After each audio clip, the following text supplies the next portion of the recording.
retired Air Force Brigadier General and Newsmax contributor Blaine Holt, along with former national security staffer in the Trump administration Andrew Harding and former Trump foreign policy advisor and Newsmax foreign policy analyst Dr. Waleed Phares. Gentlemen, welcome. General, I'm going to start with you here. Obviously, we've heard lots of pros and cons and back and forth about this MOU. What is your read today now that it is signed, sealed, and delivered? Good. On the right track. Good start. Lots of tough stuff to come. That's my overall. But this nonsense that we're doing something much worse than what Obama did is just crazy. We're not taking into account all of the accomplishments so far, decimating their military. IRGC is on life support. They're running out of weapons. They don't have material support around the world. The money and the laundering is all getting mopped up. The straits are going to be cleaned up here real soon. And yes, there is internal strife now between the IRGC, Pezeshkian, and then whatever's left of the mullahs, probably nothing. And then Pezeshkian will probably emerge as an interim leader, and the IRGC will go away. So there is a lot to go, but I would stop the hand-wringing right now because you're only looking at the first act in this play called The Beginning of the End. Waleed, let's bring you into the conversation here. If you listen to what Vice President J.D. Vance had to say, I mean, it really was all about action. They want to see action, good faith from Iran. As far as the deal goes, he's kind of said it's words. We're going to see a couple years down the road how they handle this and do they do it the right way. Your thoughts on if Iran can deliver that? Well, if the Vice President is going to wait for 2 years to see if this is a success, I'll go back to 47 years of examples and experience with this regime. I hope the regime will change.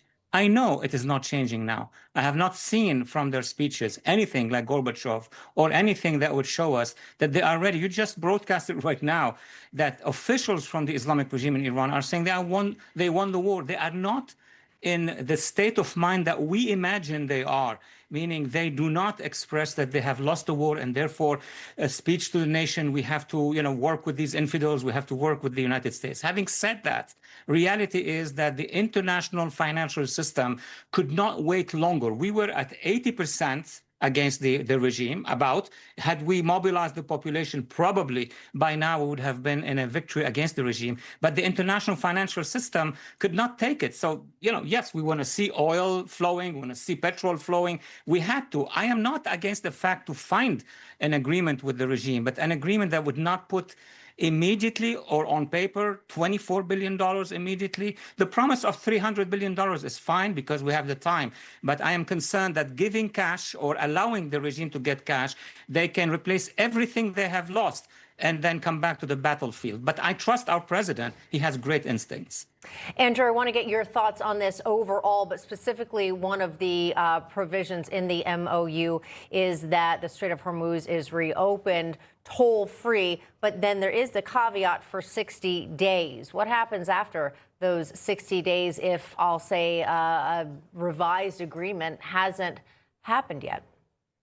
Well, good afternoon. I think there are a few scenarios. First, there's always the option for the countries to extend. We do know throughout the MOU there's acknowledgement that if both sides want to push for any extension of time, they can do that.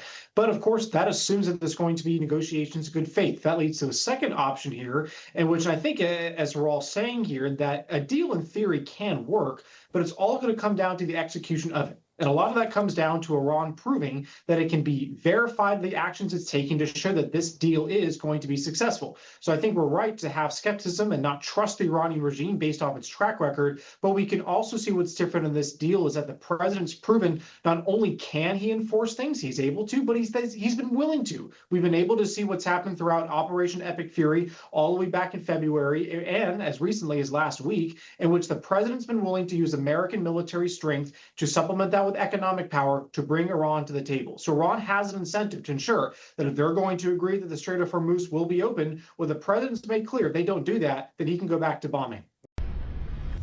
Information. Truth. Is freedom. Is Newsmax. It's real news for real people.